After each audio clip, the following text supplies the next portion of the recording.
بسم اللہ الرحمن الرحیم۔ تمام تعریفیں اللہ تعالیٰ کے لیے ہیں جو تمام جہانوں کا رب ہے۔ صلوات ہے محمد صلی اللہ علیہ وآلہ وسلم پہ اور آپ کی پاک آل پہ۔ نفس کی کیا مراحل ہیں اور نفس کی کتنی اقسام ہیں؟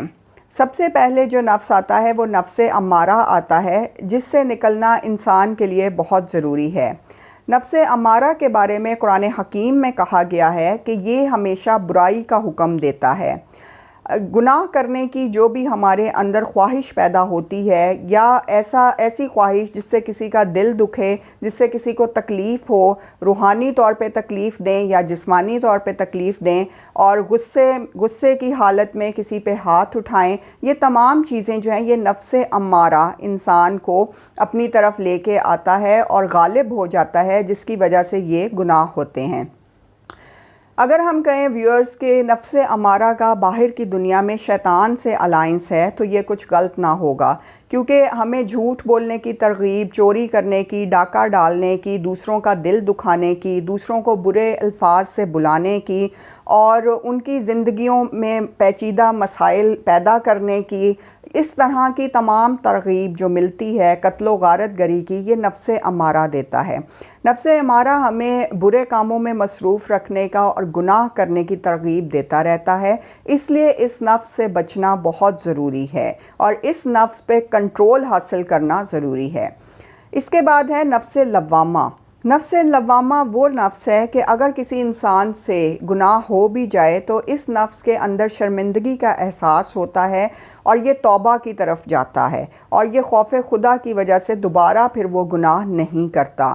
نفس لوامہ نفس امارہ سے ایک سٹیج اوپر کی سٹیج ہے، اور اس نفس کا جو انسان ہوتا ہے اگر وہ کوتاہی کر جائے، گناہ کر جائے، تو پھر اس کے اندر احساس شرمندگی ہمیشہ رہتا ہے۔ اس کے بعد تیسری سٹیج ہے جو نفس ملہمہ کی ہے۔ یہ وہ نفس ہے کہ جس کو کوئی گناہ کرنے کا جوش، خبت یا وبال نہیں ہوتا، لیکن اگر وہ کبھی کوئی گناہ کر جائے تو پھر اس کے سامنے خوف خدا ہوتا ہے اور وہ اس گناہ کو ہونے نہیں دیتا، یا اس کے سامنے اپنے امام کی یا ولی کی یاد آ جاتی ہے کہ جس کی وجہ سے وہ اس گناہ کو کرنے سے رک جاتا ہے، یا کوئی مرشد ہوتا ہے کہ جو اسے اس گناہ میں پھنسنے نہیں دیتا۔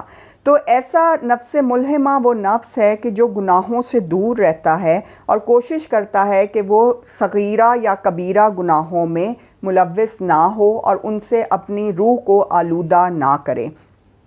اگر ہم دیکھیں تو انسان کے دو ہی دشمن ہیں، ایک نفس ہے اور دوسرا شیطان ہے۔ انسان کا اپنی ساری عمر میں جو مقابلہ ہوتا ہے وہ نفس اور شیطان کے ساتھ ہوتا ہے۔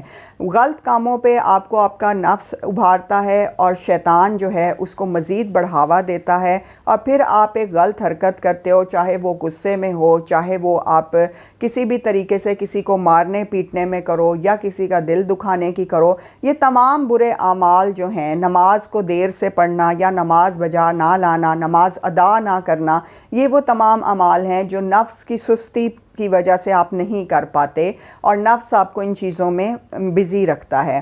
اور اگر آپ کا نفس ان چیزوں سے پاک ہے تو پھر وہ نفس ایسا نفس بن چکا ہے کہ جو گناہ کی طرف راغب نہیں ہوتا اور جو گناہ نہیں کرتا، جو کہ نفس ملہمہ ہے کہ اس کے دل میں ہر وقت خوف خدا رہتا ہے۔ ایک سٹیج آتی ہے جو سب سے بہترین سٹیج ہے نفس کی، اور وہ ہے نفس مطمئنہ۔ نفس مطمئنہ کا مقام ولیوں کا مقام ہے۔ وہ صرف اللہ کی تجلیوں سے بنتا ہے اور کسی اور چیز سے، کسی عمل سے یہ نفس نہیں بن سکتا۔ اللہ تعالیٰ نے حضرت داؤد علیہ السلام سے فرمایا، اے داؤد نفس کی مخالفت کرو کیونکہ میری محبت نفس کی مخالفت میں ہے۔ تو اب یہ ہمیں سمجھ لینا چاہیے ویورز کہ اگر ہمیں دنیاوی طور پہ اور آخرت میں بھی کامیاب ہونا ہے تو ہمیں اپنے نفس کے اوپر کنٹرول حاصل کرنا ہے اور نفس کی مخالفت کرنی ہے، کیونکہ ہمارا نفس ہمیں 24 گھنٹے جو ہے برے کاموں کی ترغیب ضرور دے گا، لیکن ہم نے اس سے بچنا ہے، اور نفس کی مخالفت ہی اللہ تعالیٰ کی محبت کی طرف لے کے جاتی ہے، اور اسی کی کے ساتھ ہم اپنی زندگی کو کامیاب اور باعزت بنا سکتے ہیں۔ آپ کا بہت شکریہ، جزاک اللہ۔